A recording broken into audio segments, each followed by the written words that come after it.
Bonjour Christophe. Vous allez bien? Très bien, merci. Alors comme d'habitude, je viens chercher les clés de la voiture. De la superbe voiture. Je vous confie la clé. Merci beaucoup. Ouais. Au revoir. Au revoir.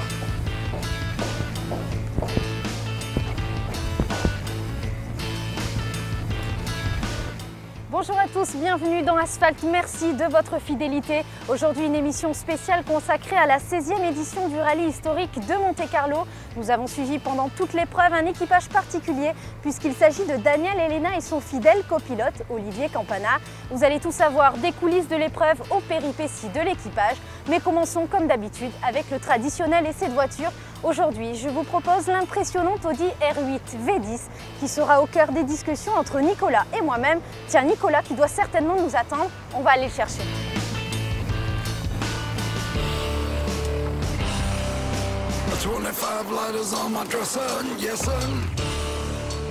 Bonjour Nicolas. Salut Vanessa.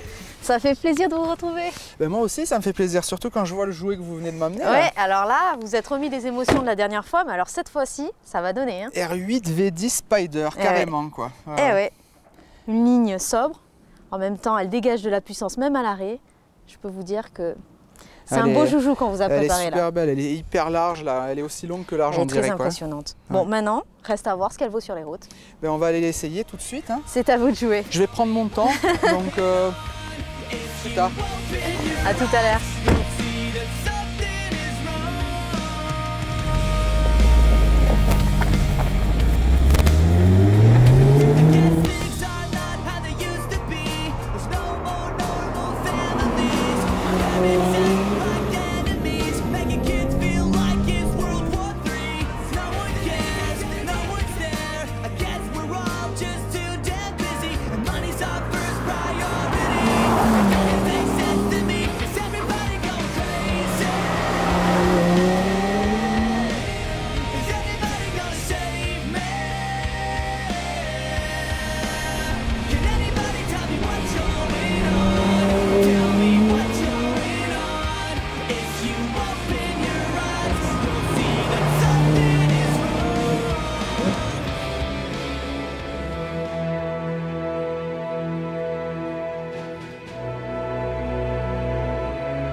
Voiture aux lignes incroyables, un design incomparable aux autres, mais c'est surtout sa rareté qui fait d'elle l'objet de toutes les convoitises.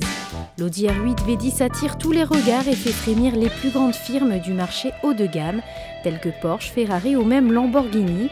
Sa carrosserie est une véritable œuvre d'art, ce modèle est de plus un Spider, avec une capote électrique qui s'ouvre et se referme sans le moindre effort, et quelques signes extérieurs de vitesse se font sentir de prime abord.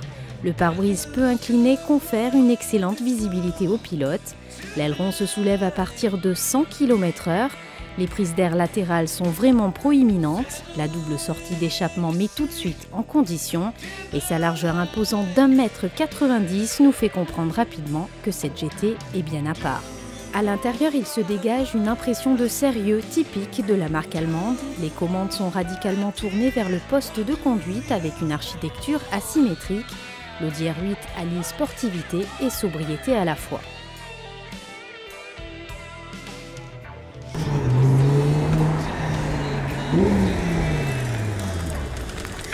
Alors Nicolas, vous avez pris votre temps, hein? Ouais, c'était super. Hein. Bon, je me permets, hein? Allez. On y va. Allez.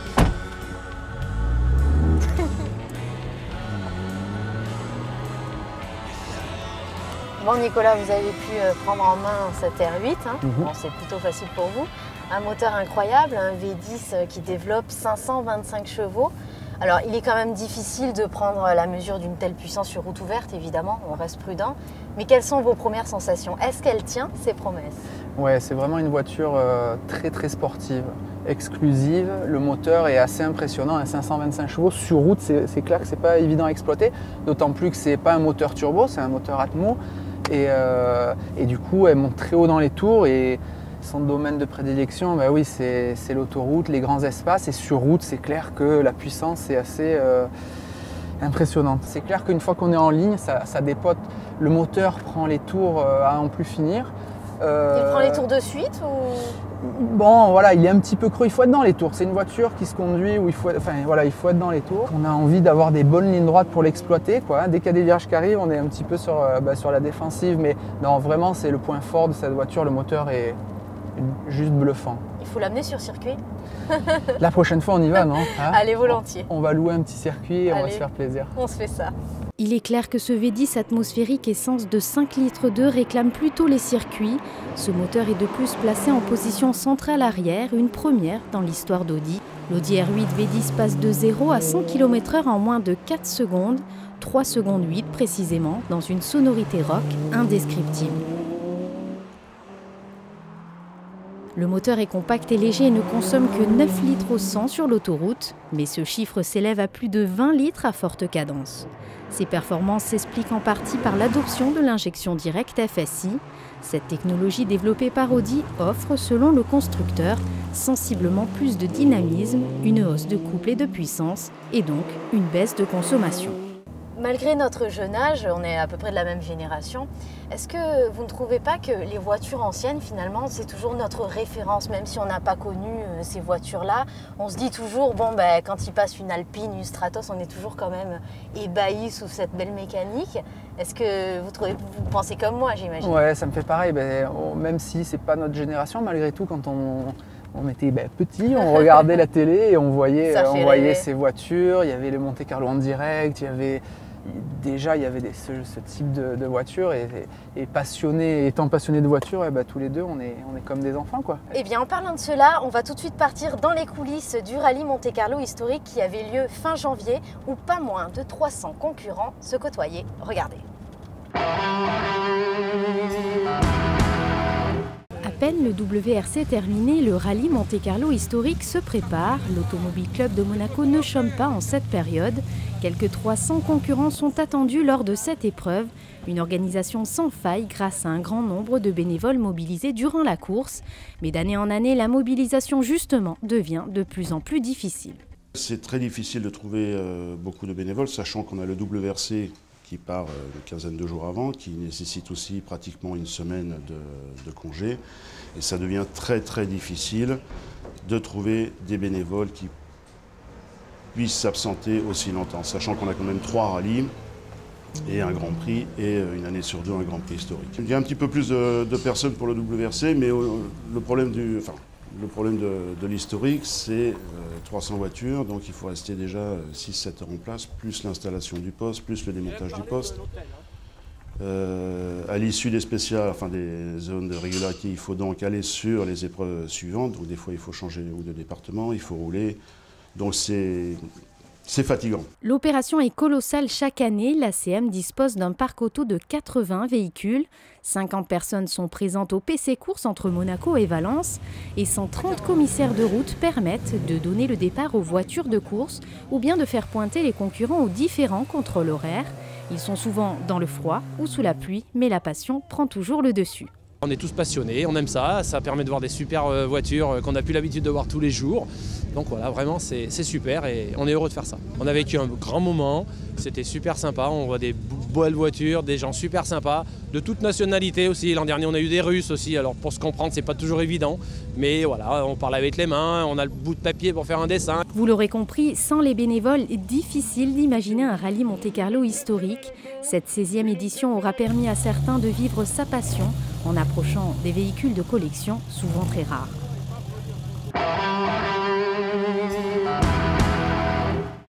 Alors de retour dans l'Audi R8, toujours avec Nicolas. Alors passons à présent au côté châssis, comportement. Elle est quand même scotchée au sol et j'imagine que pour la faire partir en glissade, il faut quand même y aller, même pour les plus optimistes. C'est clair, pour l'amener à la limite, il y a du travail sur route en tout cas. C'est une voiture qui est très basse, posée par terre, suspension dure. Ça aurait mérité de l'essayer sur circuit pour l'amener à la limite, parce que sur route c'est un engin de folie. Mais c'est une 4 roues motrice, hein, c'est une 4 roues en plus. Aussi, ouais. Oui, voilà. Mais voilà, vraiment des suspensions fermes, raides, qui n'acceptent pas forcément les roues de bosselet. Donc pas évident quand même à amener à la limite, même s'il y a des super sensations. Le train avant est hyper incisif, très directif, et elle ne prend pas de roulis, on dirait un karting, quoi. Quand on met des coups de volant ou quand on s'inscrit dans le virage, elle est posée. Si on la compare à la 911 de l'essai de la dernière émission, ça n'a rien à voir. On va dire qu'elle est beaucoup moins civilisée. La 911, le côté positif, c'était que sur route, on pouvait quand même s'amuser, et sûrement aussi sur circuit. Celle-ci, à mon avis, il n'y a vraiment que sur circuit où elle s'exprime, et justement, sur circuit, ça doit être démoniaque. Et oui, ces performances sont également possibles grâce au châssis tout aluminium, lui conférant ainsi ses 1 tonne 820, mais également grâce à l'attention toute particulière d'Audi à l'aérodynamisme, avec l'emplacement du moteur qui lui permet une meilleure répartition des masses. La structure du châssis est réalisée à partir de pièces moulées déjà utilisées sur la Lamborghini Gallardo. À noter pour la petite histoire que l'Audi R8 utilisé dans le film Iron Man lors d'une cascade a dû être modifié. En effet, le châssis étant tellement résistant, les techniciens ont dû la prédécouper avant d'obtenir l'effet destructeur attendu. Nicolas, est-ce que vous saviez que Daniel Elena, ce copilote 9 fois champion du monde des rallyes WRC, avait commencé ses débuts en rallye en tant que pilote sur une 106 XSI à l'époque? Vous saviez? Ouais. Non, je ne savais pas. Non, moi, je le connais que en tant que copilote, et excellent copilote. Eh bien, ce célèbre copilote que tout le monde connaît ici en Principauté a pris le départ du rallye Monte-Carlo historique pour la première fois, et l'équipe d'Asphalt l'a suivi dans ses péripéties avec son copilote des premières heures, Olivier Campana, sur une 104, et vous allez voir que la 104 a gardé des traces du passé. Regardez. Souvenez-vous, en 1997, Daniel Elena, pilote amateur, trouve le budget pour être au départ de son premier rallye Monte-Carlo, avec Olivier Campana, son meilleur ami qui deviendra son copilote. Bien loin des moteurs et âgé d'à peine 12 ans, c'est la voile qui les a réunis au Yacht Club de Monaco. C'est donc quelques années plus tard que l'équipage démarre alors l'aventure sur une Peugeot 106 XSI. Le mauve, le jaune, des couleurs qui les différencient dans le petit cosmos des rallyes azuréens. Daniel et Olivier travaillent beaucoup pour assouvir leur passion, et la suite, nous la connaissons. Daniel fait une rencontre incroyable quelques années plus tard avec un certain Sébastien Loeb, qui le conduira à décrocher 9 titres de champion du monde des rallyes. Sans jamais avoir laissé de côté Olivier, les deux hommes poursuivent leurs routes respectives, séparées de quelques kilomètres. Mais quand Daniel revient en Principauté, c'est pour proposer des projets fous à son meilleur ami, toujours partant. Cette année, les Ratagaz ont repris du service en prenant le départ du 16e rallye Monte-Carlo historique. D'abord, ça prouve une chose, c'est qu'il n'est pas rancunier. Alors, je ne sais pas si c'est par amitié ou pour mes compétences qu'il me garde avec lui. Mais je crois que c'est surtout l'histoire d'amis qui ont fait du rallye, parce qu'un jour, on a vu ça à Monaco, et à Monaco, on ne peut pas grandir sans aimer le rallye Monte-Carlo. Daniel a fait une petite carrière dans le sport auto, mais moi je ne me présente pas. Moi non plus. Mais je pense qu'il a fait une carrière dans le sport auto, mais on le fait avec le même état d'esprit qu'à l'époque, avec la même volonté. On s'arrache autant pour le faire qu'à l'époque, avec tout ce qu'on a pu connaître. C'est avant tout du plaisir. On va être champion du monde du quartier en faisant le rallye, mais c'est des moments de plaisir partagés. Moi, j'ai pas l'intention d'être champion du monde du quartier. Tu ne seras jamais champion du monde ou quoi que ce soit. En décrochant son téléphone, Daniel s'est entouré d'une bonne équipe pour amener à terme son projet. Cette année, Daniel et Olivier tenaient à se souvenir du bon vieux temps. Le choix est vite dirigé vers une Peugeot 104 ZS. Et qui d'autre que Patrick Pivato, ouvreur officiel de Sébastien Loeb et à la tête d'une structure sportive, pouvait relever ce pari fou. Monter une voiture de course de 1975 en un temps record avec les difficultés que cela engendre, comme par exemple retrouver des pièces d'origine d'époque. Peugeot ne fabrique plus rien, alors c'est justement là que c'est vraiment sympa parce qu'en fait, vous allez sur internet, vous vous mettez sur les forums et vous balancez un truc et après les infos elles arrivent mais à plus en pleuvoir. Je suis allé chez des mecs fantastiques qui avaient 40 104 dans leur cours parce que c'était des collectionneurs. Donc ils empilaient les 104 et ils m'ont dit bah, vas-y démonte, prends ce que tu as besoin. Donc j'ai démonté 304 pour en faire une en fait et j'ai pris les meilleures pièces que je trouvais. On les a grattées, poncées, nettoyées, ressoudées, repeints et ça fait en fait une 104 toute neuve. Avec beaucoup de pression parce qu'en fait on a eu la réponse assez tardivement de Daniel et d'Olivier. Pour trouver la définition en fait, de la voiture qu'on allait leur faire pour le Monte Carlo. On était parti sur une voiture assez simple et puis finalement on est parti dans un délire et on a fait on va dire une vraie groupe 2 avec un gros moteur, une préparation au maxi sur les suspensions, sur le châssis. En fait on a vraiment fait le maximum. On a passé beaucoup de temps, on a passé tous nos week-ends carrément depuis 1 mois et demi, on est tous les week-ends, on est à 3 sur la voiture. Et ça a été énorme, c'est une très belle expérience. La voiture est prête et semble sortie tout droit des chaînes de production de chez Peugeot. Difficile d'imaginer qu'elle a déjà 38 ans. Ce modèle unique pourra se vanter d'avoir une équivalence poids-puissance avec une Clio RS. Une 104 au numéro 104, officiellement présentée près de Lyon, laisse largement présager une longue route pour l'équipage. Qu'est-ce qu'on peut vous souhaiter pour cette historique alors ? D'être à l'arrivée, de voir le port, de revoir la Rascaille.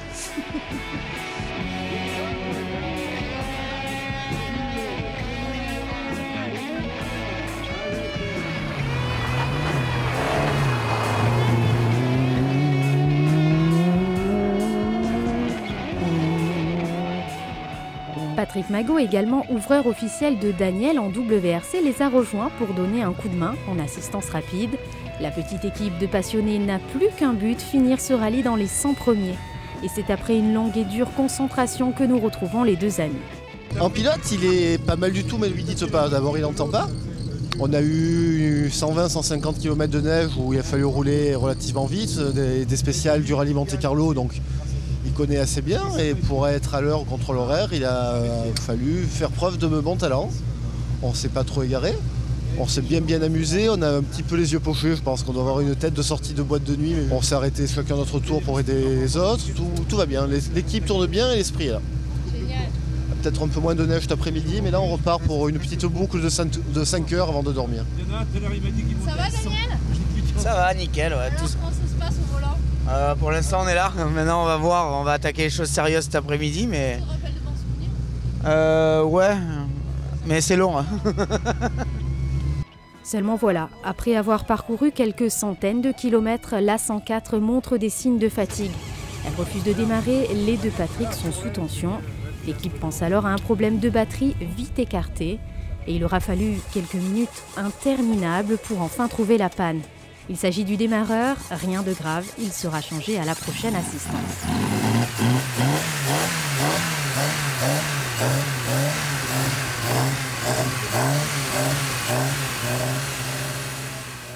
Dans l'après-midi, l'itinéraire de concentration se poursuit au départ de Valence. L'équipe arpente des routes mythiques comme Burzet ou le Moulinon. À peine la tarte aux pommes avalée, c'est devant la fameuse remise en entrée que nous retrouvons Daniel et Olivier. Toujours dans la bonne humeur, la 104 va bien et tout se passe à merveille. Ils rentrent au parc en 22e position. L'objectif est plus qu'atteint pour l'équipe. Le lendemain, les choses sérieuses s'accélèrent avec l'étape de classement Valence-Valence. 4 zones de régularité sont au programme. Les conditions sont un peu critiques, beaucoup de glace sur le parcours et la traditionnelle neige sur Saint-Bonnet-le-Froid. Peu importe, la météo est plutôt favorable pour Daniel et Olivier qui font une remontée spectaculaire en terminant l'étape en 9e position.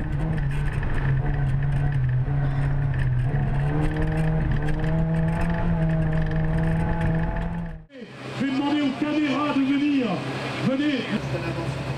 Avance sur le frein, retard sur l'accélérateur. Bon rallye. Bon rallye. Le mercredi, voilà l'étape commune première partie. Le rendez-vous est fixé au col de Gaudissart sous un soleil radieux.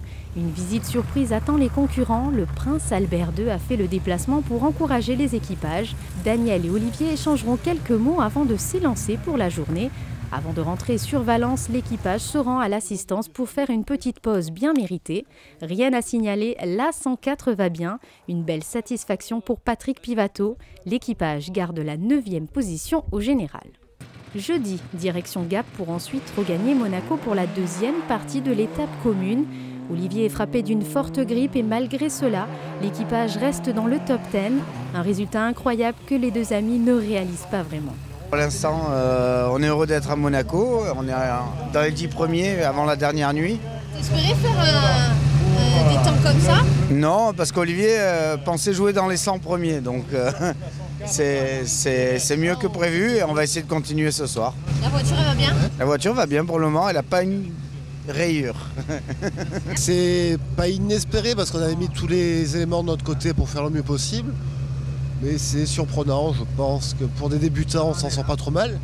Il y a encore la nuit du Turini à faire quand même, donc on va pas vendre la peau de l'ours sans en avoir tué. Et on se donne rendez-vous vers les 2 h du matin. Et oui, dernière ligne droite, la fameuse nuit de Turini. Une boucle de 3 zones de régularité qui clôture depuis toujours le rallye Monte-Carlo. Des rampes de phare qui balayent la montagne et des spectateurs venus en masse sur le fameux plateau de Turini. Ce moment a été vécu des dizaines de fois pour Daniel et Olivier, mais reste quand même toujours indescriptible. La petite 104 sillonne l'école sans encombre avant de regagner le port de Monaco pour enfin passer le podium final. Premier de notre catégorie, donc pour une première, non, super content. On espérait rentrer dans les 100 premiers, mais pas dans les 10, donc super heureux, quoi. Beaucoup plus c'est physique, parce que ces voitures anciennes, il n'y a pas de DA. Et non, on s'est amusé comme des petits fous. Je pense qu'il y a des chances qu'on soit là l'année prochaine. C'est noté, le rendez-vous est fixé à l'année prochaine. L'équipe a vécu des moments forts. L'aventure se termine ainsi pour Daniel Elena et Olivier Campana.